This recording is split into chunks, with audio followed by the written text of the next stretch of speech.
is doing the data processing and the warnings. So basically, Exensio provides a platform that is complementing current wearables, but it's also enabling a completely new kind of services. So for instance, you're running, you want to know your physical muscular fatigue, you have it. You're worried about your children or elder people getting dehydrated, you have it. But it's also so much more. You can actually, with our platform, monitor markers and give alerts related to disease markers such as diabetes, cystic fibrosis, but also skin rashes or bisphenol A. So all in all, we are a B2B company. We are providing sweat analyzer sensing skin stamps to consumer care companies, and we plan to extend to sport and healthcare companies. So in short, we're trying to give a new vision of personal health, and if you want to take part in this endeavor, please come and see us at the booth outside. Thank you. Thank you, Joel.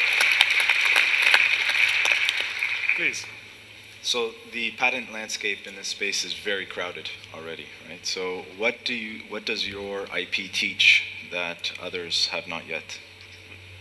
So in the market where we are targeting, the type of products we're targeting with sweat analyzers, there are actually very few competitors.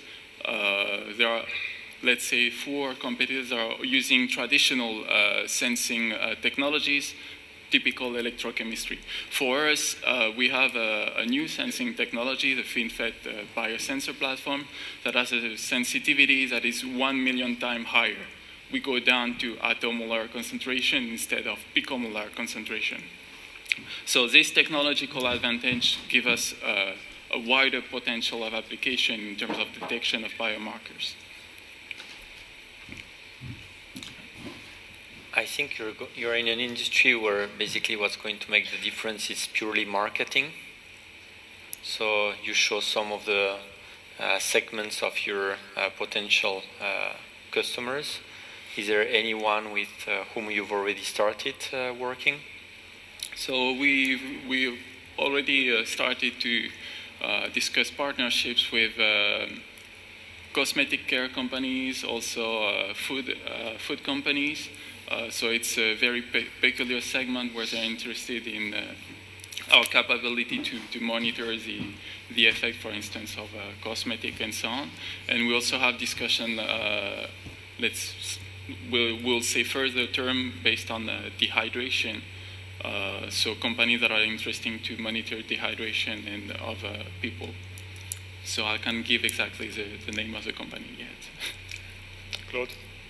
Yeah, so if I got it right, you want to put me a lab on my skin, a clinical lab on my skin, and you say you're doing continuous measurement more than 1 hour.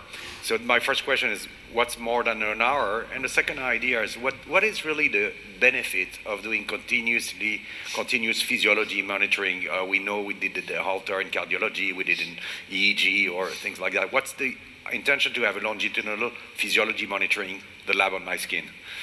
So first, you were talking about the time frame. So with this, we are measuring almost continuously, real time, in terms of sweat reaching the sensor. Then there is a question, what is the modification within your body that comes to be present into the sweat? So this is a time frame of 3 minutes. So overall, you have information in a time frame of 5 minutes. And the interest to have this continuous monitoring actually is not to replace medical diagnostic. It's more to extend the care cycle outside the hospital in a strategy to have preventive care strategies to have information before reaching the hospital and try to lower the cost. Now we know that very well in Switzerland of medical insurances, and I guess it's a bit true everywhere in the world now. We have time for one short question if you still have one, otherwise, yes? Why do you focus on B2B and what's the business model? So we are focusing on B2B because we're providing a platform that can be used differently depending on the need of the company. So we are providing the product that helps offer this company the possibility to bring new services, new products to their end user. We don't go directly to the end user for this reason.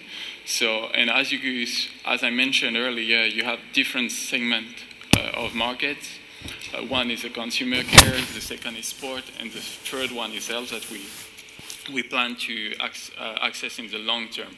So for this reason, we plan to go in B2B to first demonstrate to the market our technology, and then extends to different segments that require this first demonstration, this validation. Merci, Holger. Thank you. Thank you.